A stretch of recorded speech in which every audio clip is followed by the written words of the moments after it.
This is a good casual chat and a way for all of us to learn from each other.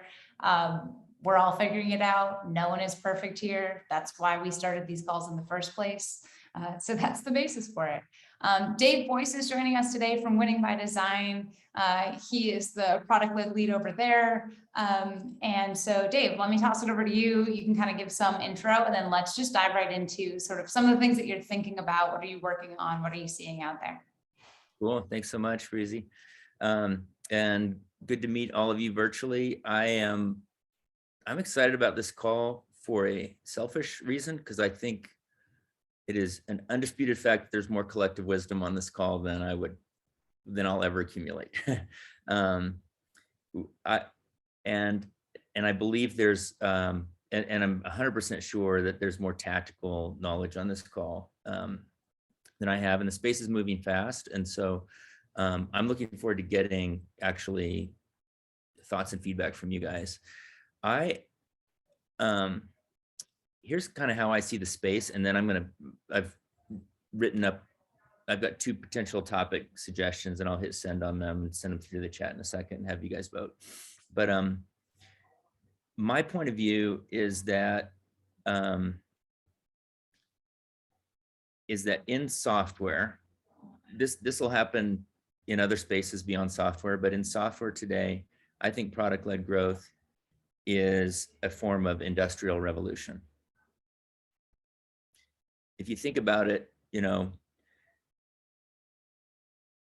captains of industry used to hire humans to do all sorts of things, to drain swamps, to build roads, to build bridges, to lay tracks, to pick cotton, to assemble things, to sew things.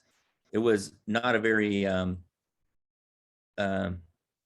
humane approach, and a lot of wealth was built on the backs of a lot of humans who were basically working for subsistence wages. Then we figured out how to hire machines to do some of those things. So we got machines to pick cotton, we got machines to help us build roads and drain swamps, and we can build entire cities in, if it's like a World Expo, we can build a virtual entire city in a couple of months now, because we figured out how to get machines working for us. I think PLG is very similar. We've had human-powered businesses in terms of marketing and sales and customer success, expansion, and renewals. And we can hire machines to do that. We have to build the machines, we have to program the machines, we have to build them in a very empathetic way. But this is, in a way, is an industrial revolution, in my opinion. And also, in my opinion, it will never be the case that it's all machine. It'll always be augmented. We'll be moving the needle. If we do it correctly, we'll be moving the needle and giving more and more responsibility to the product so that humans can do higher and higher order things. Humans can be having conversations about strategy and impact, and instead of about how something works or what the features are. Everyone on this call is already committed to that. That's how I see it. So I'm working on 2 specific problems right now. I think a lot of PLG has been restricted to a small and exclusive bunch of cool kids basically in Silicon Valley, or represented by the people on this call. I'm on the board of Forrester, and when I talk to some of my colleagues at Forrester, they still need me to define product-led growth. They're like, okay, that sounds really interesting. What exactly does that mean? So that tells me that PLG has not made it into the mainstream of the economy, capital E. We've built dozens of unicorns on the back of PLG, but all a small kind of exclusive set of cool kids who understand it. I think the whole world is going to have to understand it. I think it's an industrial revolution. And I think the economic pressures that we're feeling right now are going to force business leaders, even for well-established companies, to figure out how to spell PLG, figure out how to implement it in their processes, to figure out why it makes more sense to hire a software product than a human to do this job or that job or that job, even in old established businesses. So I'm working on 2 things. A couple of clients that I'm working with right now directly are asking themselves that question. Do I need to and can I retrofit PLG into an existing software business? That's like question number one. And I actually don't know the answer to that. Well, I know that I need to, but how to do it and what the formula for success is there. I would love to crowdsource a conversation about that today, if that's what you guys want to talk about. The second thing that I'm working on is PQAs, because a lot of times when Winning by Design gets involved, the PLG motion is well established. So, some of our customers, GitLab or Calendly or LinkedIn, they've been doing PLG forever. And what they don't know is how to get the human engine to interface with the PLG engine in a way that's appropriate. And we have talked a lot about PQLs. I think it's a really interesting conversation around PQAs, and I'd love to have that conversation. So I just hit enter on the chat. Topic 1, retrofitting PLG. Topic 2, PQAs. What do you guys want to talk about?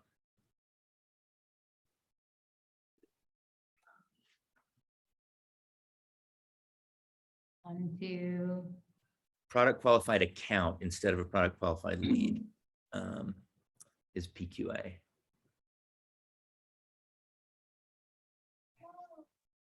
All right, looks like we have a tie. Yeah, it looks like we have a topic. Let's start with the PQAs thing, and then we can go to the sales-led to product-led swap as kind of like our second piece here. Cool. So building PQA right now, so top of mind. Thank you, Dalton. I'm hoping there's some other people working on it right now too. Just to get everyone on the same page, PQA, and jump in here, unmute and interrupt me and provide clarification. PQL is kind of what it sounds like. It's what you would do in Salesforce when an individual human raises her hand and you make her a lead. Well, what's the equivalent of that in product? It's an individual human activating on your product. Now that's a PQL. So now I might, based on her usage patterns, I might reach out to her and try to convert her to paid. I either have, and in some cases that's done by a human. So we call that a PQL, and it's like a sales approach. The problem with that is the individual humans who interact with our products aren't always the ones who can commit their company to an enterprise contract. I may have this designer over here and that designer over there and this other designer over there, all working for, I can see that they all work for GE because they all have a ge.com domain, but none of them own the design tools budget. So PQA is, let me figure out where critical mass of usage is among humans, aggregate that against an account, and then call that a product qualified account. Then I go pursue account-based marketing and account-based sales strategies to say, okay, GE is now a product qualified account. Now I can go find the budget owners, get this on their radar, help them understand the usage patterns within their domains or within their company, and start the conversation. So a friend of mine was the first CRO at Lucid. They had built all their business on PLG. His first 24 sales calls were exactly this. Like, hey, did you know you already have 27 active users? You already have 150 active users within your company. We can roll that up. But they're not talking to the individual users, they're talking to someone who owns budget. So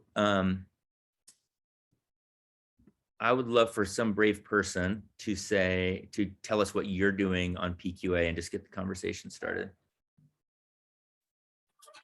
I can comment, Dave. Rock on. Thank you. So we're coming at this from more of an open source, product-led approach, as opposed to, I guess, free trial, product-led, freemium. So kind of similar. What we're doing is we're doing this manually. So we get thousands and thousands of folks who download our open source. and we're doing the whole PQA thing at a manual level where we'll identify where we've got the highest propensity of downloads at a domain level, and then surface that as a lead.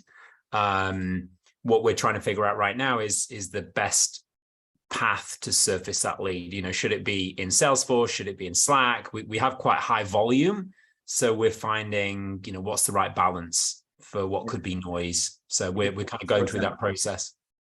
And this is James, right? Yeah. So if it's open source, I'm guessing you're not getting individual email addresses for the users. We do. No, we actually do. You wouldn't believe, but developers like socks. So they give us their email for a pair of socks. So we actually do get their details quite a lot. And then do you use that to approach them, or do you look for budget owners or other kind of decision makers separate from who those individual humans are? Well, that's the thing which we're kind of balancing right now. Our SDRs will reach out, but oftentimes when it's early, they've not even built anything yet. They don't want to speak to us. It's far too early. So we're then trying to find ways in which to surface that usage into some kind of PQL that we can then pass to an account exec to say, hey, there's now 7 or 8 different users across Barclays or whatever. And that's where I think we need a PQA approach rather than a PQL approach moving forward. Cool. So here's a question, and Dalton, based on your post, you might have some insight for us. Do I wait for usage? James was saying, hey, they may not have built anything yet. They're not ready to talk to us. At what point is that queue really there? Dalton, it sounds like you're building a qualification score. Can you tell us a little bit more about that? Yeah, hey everyone. I work at Guru, so we're knowledge management, and I can kind of explain at a high level how we thought about it. So we looked at when we think about product qualification, we think of both fit and intent. So intent, we think about product actions. So those are the things you're thinking about now, like what are the things that are leading to conversion?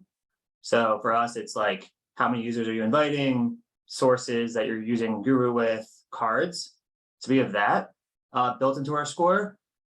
And then we also have fit. So like, do we know the title or the role of the person who signed up? Do we know we have firmographic data like the industry, so software companies or things like that. So to answer your question, we just think about it based on like what we have, like, and then all those things we looked at what the conversion rate is. So we have like a product qualification score. So if you reach 5 of those things, right? So we basically have, to be more clear, we have 8 things that go into a product qualification score: 4 in fit, 4 in intent.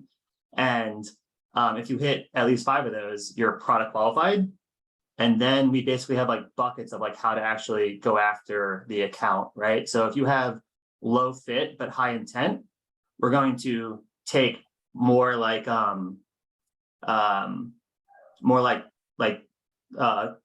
maybe like scalable practices, maybe like more generic sequences, making sure that you have everything you need to do to go convert on your own.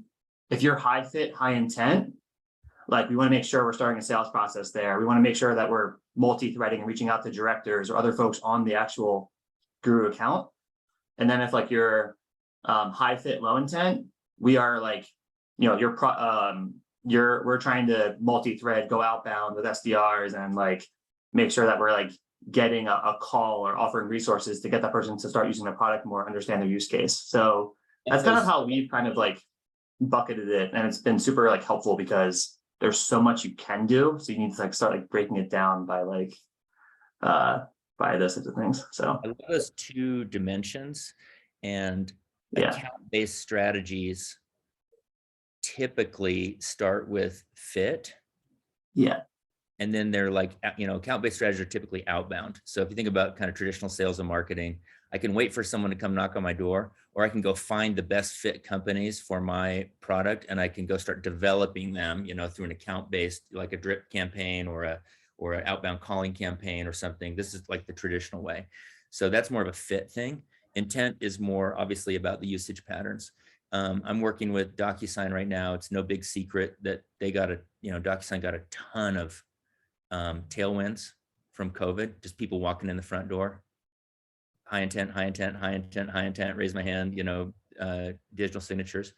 But as all of that got digested, then they have to go back to think about, well, who are the right customers for us?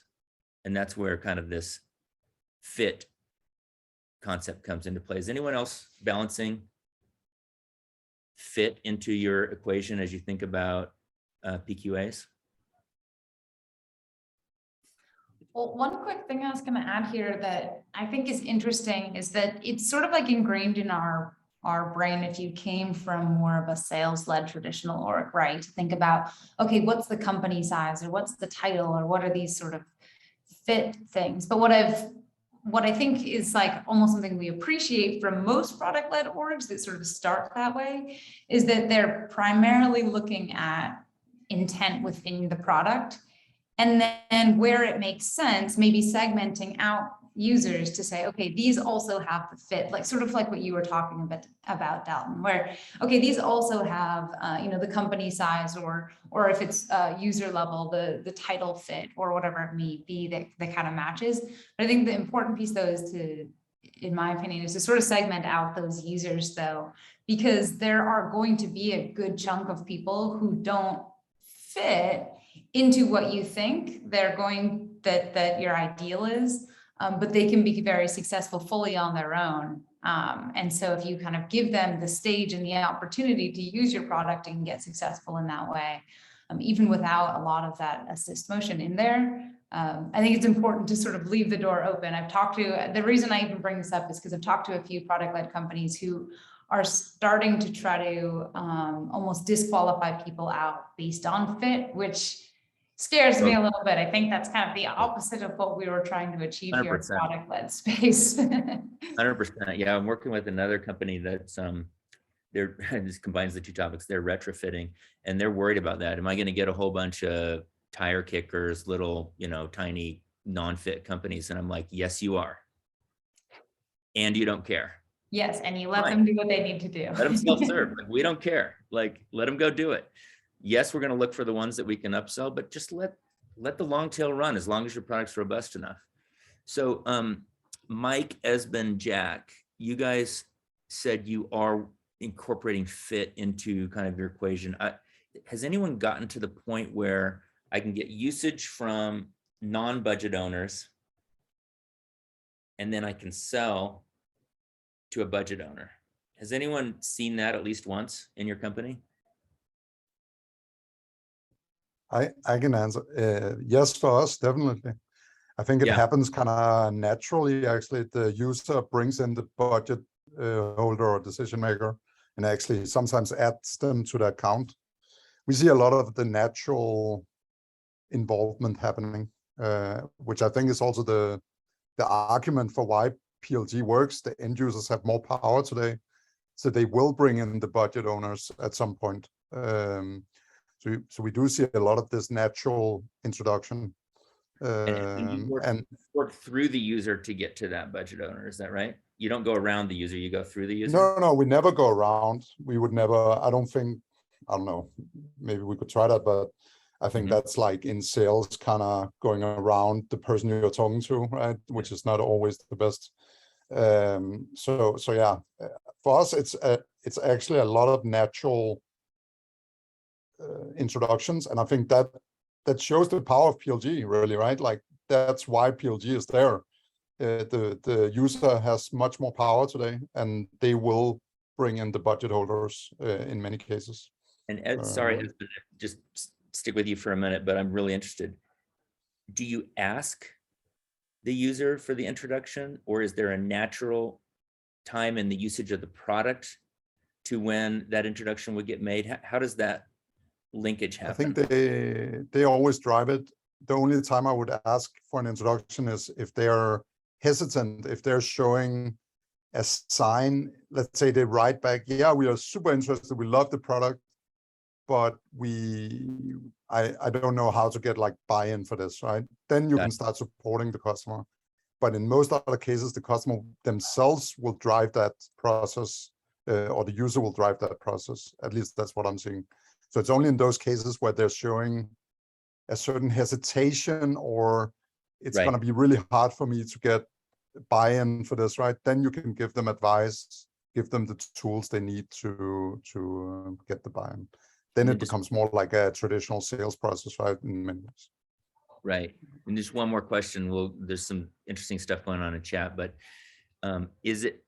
why are they asking, why do they want to take it to their boss? Is there some natural benefit from having more people at their company using your solution that they're trying to tap into? I mean, sometimes they can't even buy without asking the boss, right? Or some kind of finance department that needs to insert the credit card. But I think we are seeing that natural evolution. So I think it's only a matter of time before the entire, like all companies are going to work like that, right? I hope at least. I think it's a generational thing that we're going to see this transition more and more, that end users get more and more power, even in large enterprises.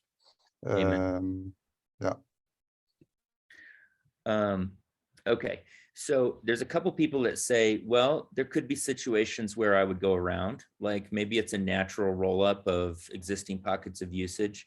Has anyone employed that strategy to success? Yeah, I can jump in a little bit here on that. I think so much of it depends on the industry that you're into. I mean, so a lot of this, most of the time we find that we have to go around. We're a data privacy company, for context. So, you know, we face an inherent uphill battle if we go to a user and say, hey, these are all the things that we know about you. Do you want to, do you want to buy a data privacy product from us? And so, being able to kind of toe that line. That's kind of why I dropped a comment in there about our process. It's been really, really important for us as we're defining fit to just be extremely careful not to make assumptions about our product market fit, and to actually do that initial discovery work and really to refine what it is that we're trying to go after and who we're trying to go after within that audience, the audiences who get the most value out of the freemium products that we offer. So there's that element and that balance there has been a huge component of us finding success. So, we have not been able to reach liftoff in terms of automating that, or in terms of getting to more of a repeatable motion, especially because we often find that the particular persona of who is, to use, I think it might have, somebody was talking at Guru, about, actually Dalton was talking earlier about the person who is kind of the budget owner, or somebody who we might have to go to rather than going through the end user. That just, it gets really tricky when we start to get into titling, and there's not a lot of just the strength of the signals that we're finding can be really tricky for us to nail down. So I guess I'm saying we're having challenges, but we've also seen quite a bit of opportunity from just taking a really close look and being really careful, but looking through all of the different fit and intent variables that we look at. I love that nuance, because the last thing we want to do is kill the notion of actual product market fit for a human and our product. And so sometimes when you go up, you start hearing corporate priorities, or if you came from the side and said, how big is this company and what industry are they in, you might design for kind of all the wrong stuff. We do not want to lose the magic of the product market fit that we worked hard for with the individual human. And yet, to get the full value, an organization might have to engage at a higher level. So, what kind of fit are we talking about, and how do we not kill the magic while we still try to go enterprise? I love that nuance. It's really good. So let's see. Somebody else jump in here. I've had another chat that I was going to dive into, and now I lost it. I think there's some messaging in the chat around kind of how you can go around. So instead of just going around them and really not giving any heads up to the user, or kind of how you can navigate that. So I think 2 of the tips that we saw come through the chat were, 1, asking maybe for an intro from that user potentially. But I think it just is based on how that conversation has been going so far, right? If they're just kind of fully ignoring or blocking, then I think the messaging to sort of go around is, and some of the examples we saw in the chat were, you know, hey, you have X amount of users using our product already. Here's the value that they've gotten. You can kind of build that business case for them, but instead of just building it on hypotheticals, you can build it on actual usage as a business case. And that can be the kind of go around conversation, which, you know, is really kind of no harm on either side. Everyone, it's a win-win for both sides. A good point. And we only have a couple minutes left. We're ending in 2 minutes, right? Yeah. Okay. So one of our customers has a role. It's not an SDR and it's not a CSM, but it's almost like a blend. It's like a digital product advocate or something like that, whose job it is to do exactly what you're saying, Breezy. Like, can I help you get more value out of this? How can I help you? And then aggregate all that. Is anyone using that strategy? Yeah, we do. Yeah. You call them onboarding specialists, or what do you call them? They're called customer advocates, actually. Customer advocates. Nice. Yeah. And do they have a quota of any sort? Their quota is getting meetings set up with solution engineers. Got it. And then are they measured on anything else like usage or impact? Opportunities that follow on from that. Is it? Okay. So Yeah. they do have a commercial motivation. They do. Yeah, they Mhm. do. Yeah. Has anyone commissioned a role like that doesn't have a commercial motivation and it's measured on like usage or No, but it's a great idea. I'll let you know how it goes. Dave, the team does have a partial, they get paid if they move a set of PQLs to a certain level of score in their portfolio. So sorry, I misunderstood when you said usage. Yeah, they do have a certain element of bonus by, you know, getting folks through like activation, onboarding, connecting up to an API, whatever the various steps are that unlock consumption in our world. They do get paid on moving their set of cohorts through those PQL scores. Very cool. All right. So Cynthia or Breezy, I know we need to wrap up. I think that there's some future in that. I think all revenue professionals have to scoot around to the other side of the table and work on the problem shoulder to shoulder with the customer. I think that's true for salespeople. I think it's true for marketers. I think it's true for product people. I think it's true for us, for growth experts. Like we're not across the table from them. We're not negotiating. We're not selling to them. We're not talking at them. We want to get in a position where we're shoulder to shoulder, developing empathy and working on the problem with them. And I think it's kind of a cool opportunity to do when we're blending like a human powered business with a product powered business, to just not let the sales mentality prevail, let the empathy mentality prevail and help our customers succeed. I'll just leave it there. Thank you, Breezy. Yeah, awesome. Great ending. Dave, thanks so much for coming on. Thanks everybody for the participation, and we'll keep the conversation going in the Slack Connect for those of you in it. If not, I will send the follow-up email here and let me know if you'd like an invite. But thank you so much. Bye, guys. Hope everybody gets some tacos.